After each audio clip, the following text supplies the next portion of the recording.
ॲथरच्या दमदार स्कूटर्स आता कुडाळमध्ये ॲथर 450 आणि ॲथर रिस्टा।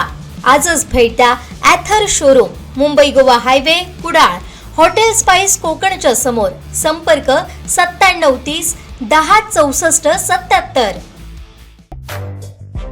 मुसळधार पावसाची पर्वा न करता विद्यार्थ्यांनी गुरुवारी बेळगावातील राणी चन्नम्मा चौकात एकत्र येत नीट प्रश्नपत्रिका फुटीच्या निषेधार्थ सुरू असलेल्या आंदोलनात सहभाग घेतला। नवी दिल्ली इथं सुरू असलेल्या कॉकरोच जनता पार्टीच्या आंदोलनाला पाठिंबा दिला। हातात तिरंगा, फलक आणि बॅनर्स घेऊन विद्यार्थ्यांनी घोषणा देत परिसर दणाणून सोडलाय।